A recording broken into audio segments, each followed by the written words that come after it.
A very good afternoon and welcome to Weekend at 1. It's 1 o'clock on this 22nd day of January 2017. My name is Michael Gitonga. Our sign language interpreter this afternoon is Marisha Owiti. Let's go to the news now. President Uhuru Kenyatta is expressing hope that the new U.S. President Donald Trump will improve relations with Africa. The president, who was speaking at Sagana State Lodge earlier today, said that he expects that President Trump will continue to build on good relations with both Kenya and Africa as a whole. President Trump was inaugurated on Friday amid protests in the United States, amongst other cities in the world. We expect a continuation of the very good and solid relations that have existed between Kenya and the United States of America since our independence. And we expect that to continue. Of course, like everybody else, we are waiting to see what policy direction the new administration will take towards Africa. I don't want to comment on what has not been announced. A section of opposition leaders have threatened to boycott the 2017 election if the consistencies reported so far on voter details are not cleared through a proper audit of voter registers ahead of the 2017 polls. Led by Senator James Orengo and GEM MP Jakao Midio, the leaders said recent reports of some national IDs being used for multiple registration of voters are worrying and could end up watering down the integrity of the 2017 polls. That we are not going for elections if the election law and the process leading towards the elections are not accountable, are not transparent, are not verifiable, and are not accurate. We will not allow elections with a dirty and unclean voter register. Never. How foolish can we be? You cannot be foolish twice.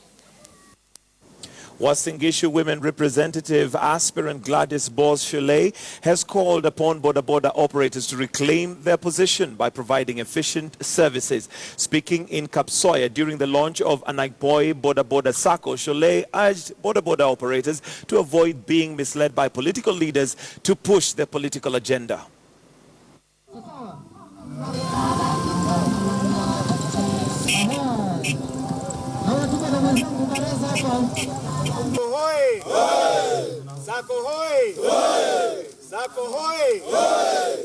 Kama unavaa reflector ya politician, wewe ni billboard.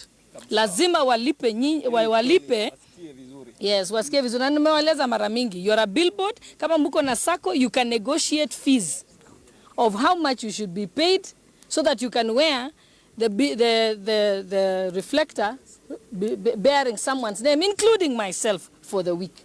So they should be business people, because no billboard and no space, even in the newspapers, comes for free. Gambia's former president Yahya Jammeh has left the country in the wake of election that ousted him after 22 years in power. Regional group ECOWAS says that the former president boarded the plane in Guinea and will travel on exile to Equatorial Guinea.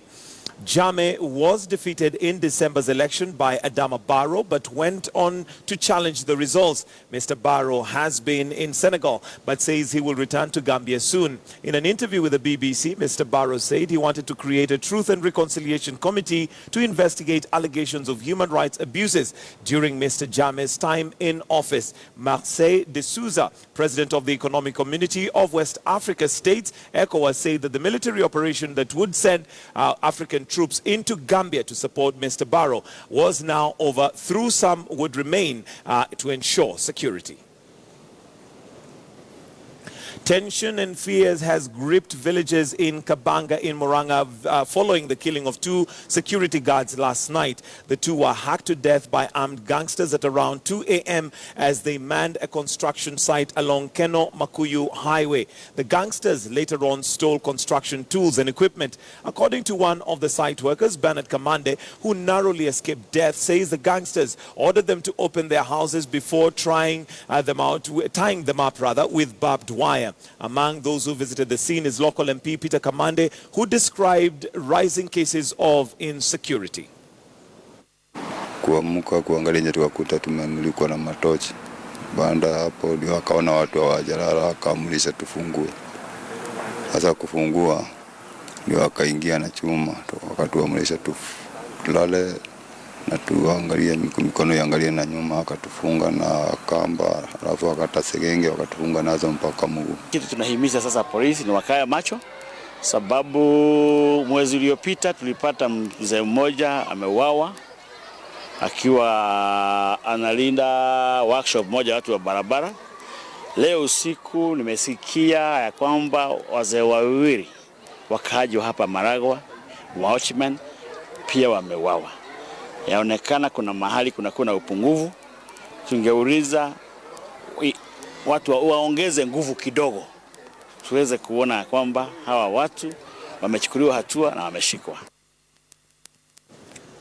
The Kenya Film Classification Board has warned social media users against spreading negative propaganda to scare away eligible voters from registering on the ongoing exercise. The agency chief executive Ezekiel Mutua said it was unfortunate for people to spread fear through social media with the view of misleading them into not registering as voters. He was speaking in Runyanges in the company of State House Digital Director Dennis Itumbi. Watu wengine wanaeneza uvumi mbalimbali, na nimesikia kasumba kwamba hata wengine kwamba unapopeana zile biometrics zako zitatumiwa kukuhujumu kwa njia nyingine ama kuiba. Tunataka kuwaonya wale ambao wanaeneza kasumba kwamba exercise like this one is being conducted for another motive other than the motive of ensuring that wananchi have registration, ID cards and voter registration cards. We are not going to tolerate propaganda that will discourage wananchi from exercising their constitutional right. For instance, there are rumors going around on voter registration that when you use biometrics, you will get cancer. Other people are saying if you use biometrics, you are going to be arrested if you have a past criminal record.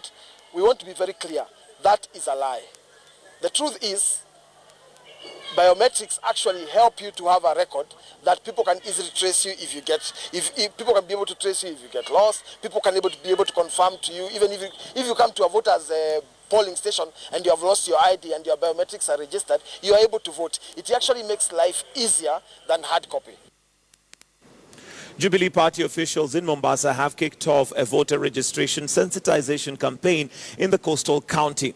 The leaders, led by Mombasa gubernatorial hopeful Suleiman Shabal, traverse streets of Mombasa asking residents to come out and register as voters. The Jubilee wing in the county is championing for a regime change that will replace sitting Governor Ali Hassan Joho and the deputy ODM party leader. The campaign is expected to spread in all 6 constituencies of Mombasa.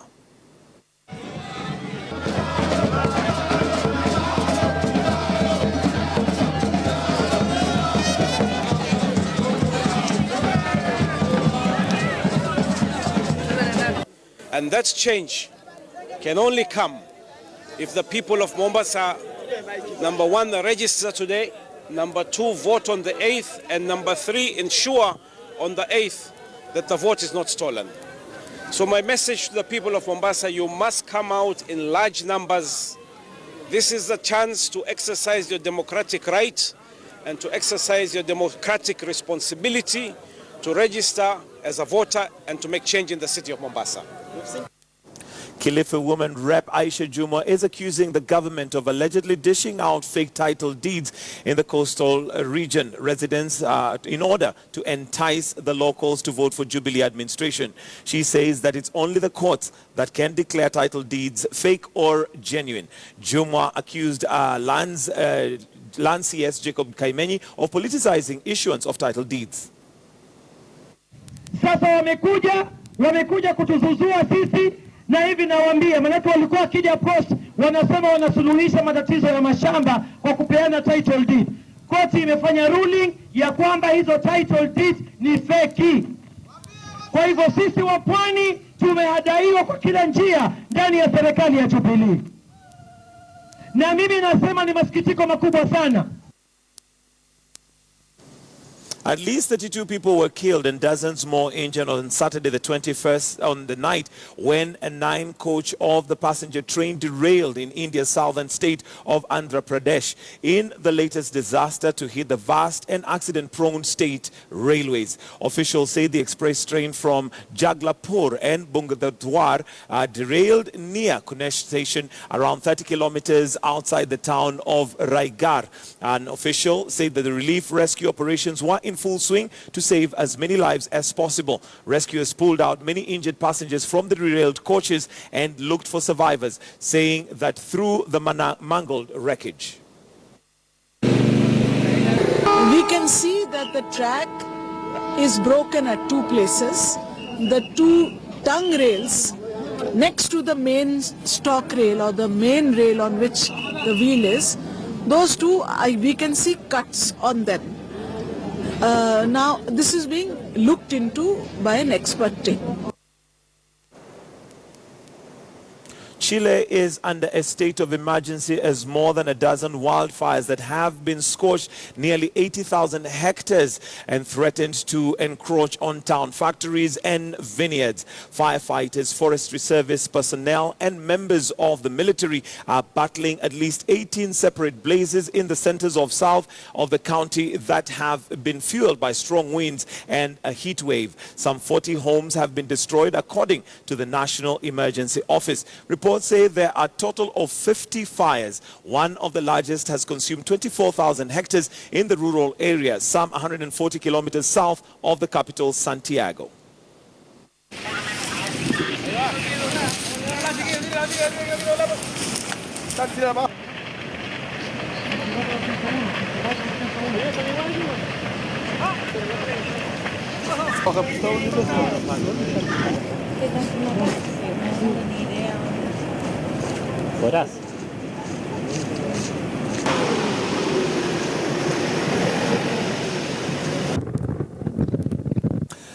This is Weekend at 1, and we're going to take a short break, but do stay with us. We've got some more stories coming up.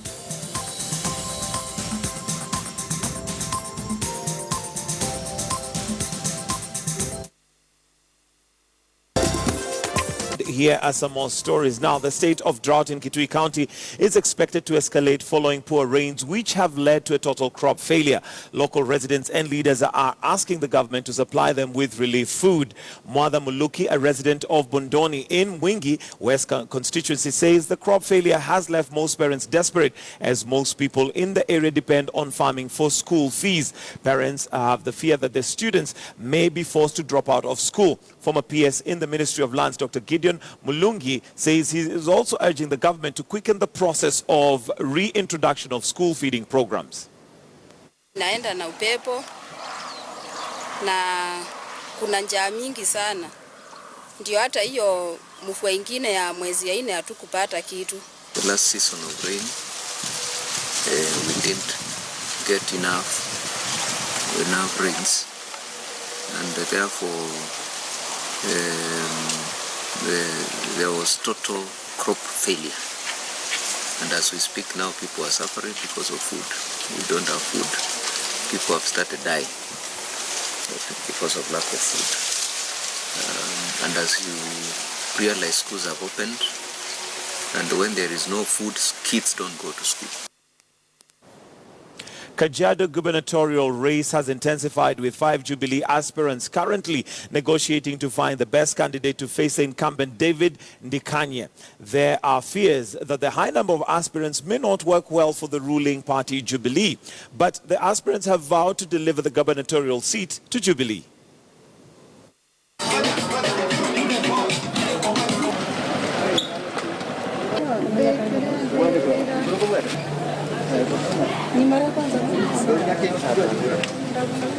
Tumemobilize vijana wote leo wachukue kura. Tuko na more than watu 3,000 leo. Tumewapeleka kwa vituo wachukue kura, na wengine tumewapeleka kwa DO wakapewa vitambulisho. Tuweze kujitokeleza sisi kwa wingi, na tuweze haswa vijana na wakina mama tuweze tukajisajili kama wapigaji kura, kwa sababu hiyo ndio njia moja ya kuamua kiongozi anayotaka, na kiongozi ambaye unajua kwa karibu na wewe, na kiongozi ambaye ni wa maendeleo.